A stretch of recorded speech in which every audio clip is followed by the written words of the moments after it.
Tired of the same old boring apartment decor? Want to create a space that's both beautiful and sustainable? Join me as I give you a tour of my Japandi apartment, packed with eco-friendly design choices that will inspire you to transform your own home. Hi, I'm so glad you're here.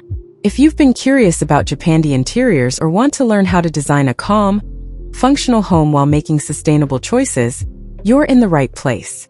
In today's video, I'm going to show you around my apartment, a space that blends minimalist Japandi aesthetics with affordable and environmentally conscious design ideas. You'll see how I've used natural materials, recycled furniture, and simple habits to build a home that not only looks serene but also feels purposeful. Let's start right at the entrance.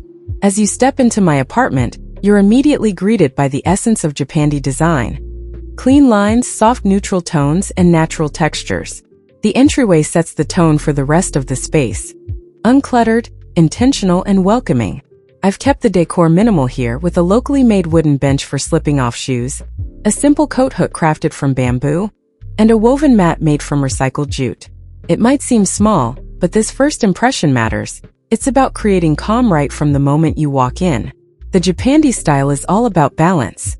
It takes the warmth and functionality of Scandinavian design and pairs it with the simplicity and elegance of Japanese aesthetics. What I love most about Japandi is how it respects both the form and the function of every item. There's beauty and restraint in having fewer things, but choosing things that matter, that last, and that contribute to a peaceful home and a healthier planet. Before we dive into the room tour, let me introduce myself properly. I'm someone who's always been drawn to clean, intentional spaces, but also someone who's passionate about making environmentally conscious decisions. When I moved into this apartment, my goal was simple: create a home that reflected both my minimalist values and my love for the planet. So today, I'm sharing the journey of how I did it, and hopefully how you can too. Let's head into the heart of the home, the living room. This is the space where I spend most of my time, relaxing, reading, hosting friends, or just enjoying a quiet evening. The living room is anchored by a low-profile, sustainably made wooden sofa with cushions covered in organic linen. The soft, neutral tones, warm beiges, gentle grays, and earthy browns, give the space a natural warmth without being overwhelming. The coffee table is made from reclaimed oak, sourced from a local craftsman. It's imperfect, you can see the natural grain and texture, and that's what makes it beautiful. On top of it, a hand-thrown ceramic bowl holds some foraged pine cones and dried eucalyptus. I try to decorate with nature as much as possible. Instead of filling the space with manufactured decor, I bring the outside in. The rugs are made from recycled wool, and I chose Loviosi finishes for any painted surfaces to ensure indoor air stays clean. Lighting is soft and layered. I use LED bulbs for energy efficiency, paired with warm tone shades made of rice paper and wrought tan. Most of the furnishings are either second-hand or made by local artisans, supporting sustainable production practices and minimizing carbon footprint.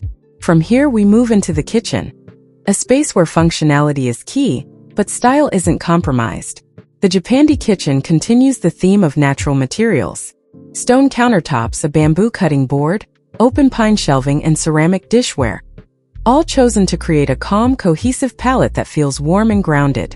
What makes this kitchen special isn't just how it looks, it's how it functions sustainably.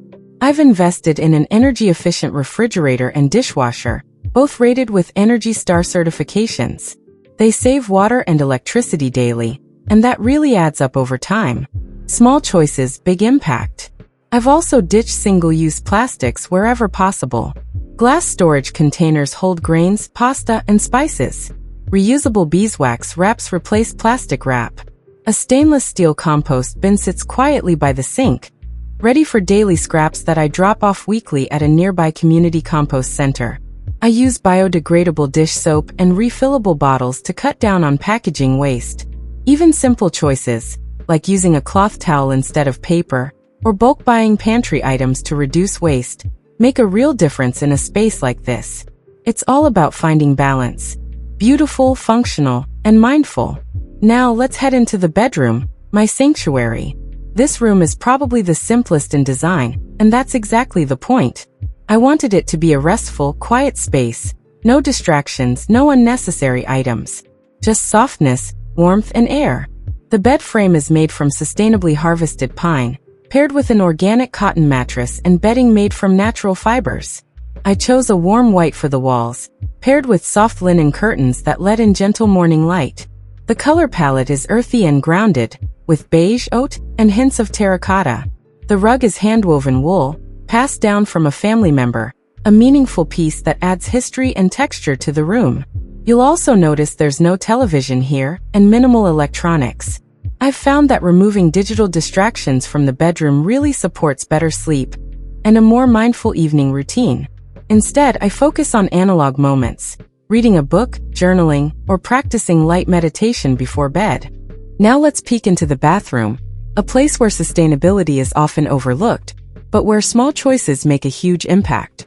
The bathroom continues the Japandi theme with clean lines, stone tile, and wooden shelving. I kept the palette soft and neutral here as well: whites, soft grays, and natural wood. One of the easiest swaps I made was in personal care products. I've replaced bottled shampoos with shampoo bars, used natural soaps in compostable packaging, and reusable cotton rounds instead of disposable ones. The shelves are stocked with essentials, nothing more. I even have a small indoor plant to keep the air fresh and bring a touch of green into the space.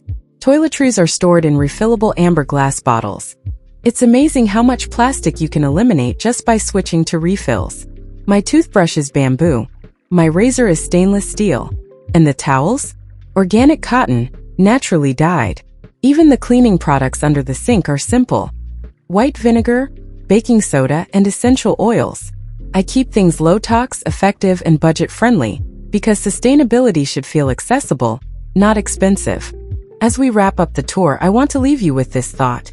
Creating a Japandi-inspired apartment isn't just about design, it's about intention.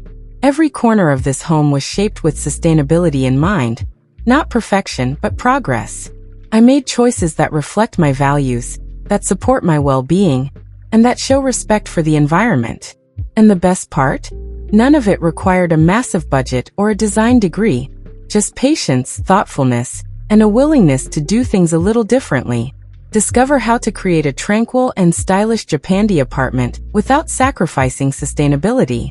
In this video, I've shown you my eco-friendly design choices, from sustainable materials to energy-efficient appliances, and I hope it's inspired you to create your own serene and eco-conscious living space. If you enjoyed this tour, don't forget to like, comment, and subscribe.